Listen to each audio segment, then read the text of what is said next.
کہ جو بیت اللہ کی شریف ہے، بیت اللہ شریف کی جو اینٹ ہے وہ زیادہ معتبر ہے کمپیئر ٹو میرے اور آپ کے گھروں کی اینٹ. تو بات سمجھانے کا مقصد یہ ہے کہ جتنا میں اور آپ اس کلام سے جڑتے چلے جائیں گے، جتنا اس کو پڑھیں گے، سیکھیں گے، سکھائیں گے، تو انشاءاللہ تعالیٰ اللہ سبحانہ و تعالیٰ اسی کے حساب سے، اسی نسبت کی وجہ سے میری اور آپ کی کیا لگائیں گے؟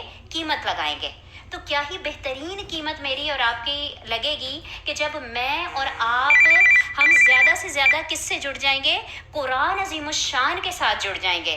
تو اللہ سبحانہ تعالیٰ سے دعا کرتی ہوں کہ بھلے ہی پڑھنے پڑھانے کا وہ طریقہ اللہ سبحانہ تعالیٰ نے عطا نہیں فرمایا، ناقص علم ہے، تقویٰ کا بھی وہ لیول نہیں ہے، لیکن اللہ سبحانہ تعالیٰ کے نہ کلام کا حق ادا کر سکتے ہیں، نہ اللہ سبحانہ تعالیٰ کا حق ادا کر سکتے ہیں، نہ اللہ سبحانہ تعالیٰ کے کلام کے ایک حرف کا بھی حق نہیں میں اور آپ ادا کر سکتے. لیکن جس جگہ پہ لا کے اللہ سبحانہ تعالیٰ نے بٹھایا، اللہ سے دعا کرتے ہیں کہ اللہ سبحانہ تعالیٰ ہم سب کو صرف اور صرف اللہ سبحانہ تعالیٰ کے لیے اس کلاس میں بیٹھنے کی، پڑھنے کی، پڑھانے کی، سیکھنے سکھانے کی اللہ سبحانہ تعالیٰ ہم سب کو توفیق عطا فرما دے. آمین یا رب العالمین. اور اس علم کو میرے اور آپ کے لیے نفع بخش بنا دے. اور ایک دعا ہے جو مجھے اور آپ کو انشاءاللہ تعالیٰ اللہ سبحانہ تعالیٰ کے اور قریب کرے گی، اور ایک کیفیت بھی بنتی ہے. اور یہ دعا میرے دل کے بڑے کہتے ہیں نا مجھے بڑی عزیز ہے یا میرے دل کے بڑے قریب ہے، تو بس کچھ ایسی بات آپ سمجھ لیجئے. اور ہم میں سے اکثر لوگ جب اپنی نماز شروع کرتے ہیں نا تو نماز کرنے کی نیت سے پہلے اس دعا کو کرتے بھی ہوں گے. اور آپ نے دیکھا ہوگا کہ آج اپنی دعاؤں میں بھی اس دعا کی یا اس آیت مبارکہ کی تکرار کرتی ہے. کون سی آیت مبارکہ کی بات کر رہی ہوں؟ سورۃ الانعام کی بات کر رہی ہوں، آیت نمبر 79 کی بات کر رہی ہوں. یہ وہ دعا ہے کہ جو حضرت ابراہیم علیہ السلام نے اللہ سبحانہ تعالیٰ سے کیا کی تھی؟ مانگی تھی. اور اللہ سبحانہ تعالیٰ نے حضرت ابراہیم علیہ السلام کی ایک ایک دعا کو کیا کیا؟ قبول کیا. تو دعا کیا ہے کہ اللہم انی وجہت وجہی للذی فطر السماوات والارض حنیفا وما انا من المشرکین. مطلب کیا ہے کہ اے اللہ سبحانہ تعالیٰ، میں نے اپنے چہرے کو تیری طرف موڑ لیا، میں نے اپنے چہرے کو تیری طرف موڑ لیا. اور اللہ تو وہ ذات ہے کہ جو اس آسمان کو اور زمین کو کیا کرنے والا ہے؟ بنانے والا ہے. اور یہ جو حنیفن کا لفظ استعمال کیا، اس سے مراد کیا ہے کہ جو آپ کہتی ہو نا کہ نیت پہلے بنا کے بیٹھا کریں، کلاس کے شروع میں، درمیان میں، آخر میں، کیونکہ میرے اور آپ کے اوپر دنیا کا رنگ بہت زیادہ چڑھا ہوا ہے.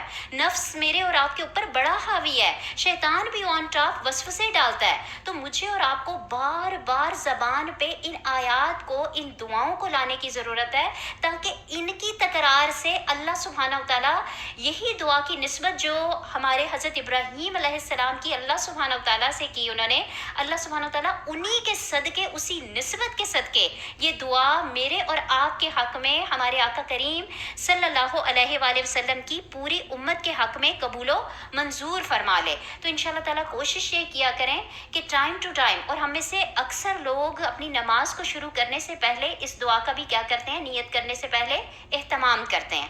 تو الحمدللہ ہم نے اس کلاس میں آنے سے پہلے بھی اور کلاس کے درمیان بھی اسی اپنے کہتے ہیں اس نیت کو یا اس ارادے کو یا اس دعا کو اللہ سبحانہ تعالیٰ کے آگے اس کی تجدید کرنی ہے کہ اللہ سبحانہ تعالیٰ، میں دنیا سے ہٹ کٹ کے میں نے اپنے چہرے کو تیری طرف کیا کر لیا؟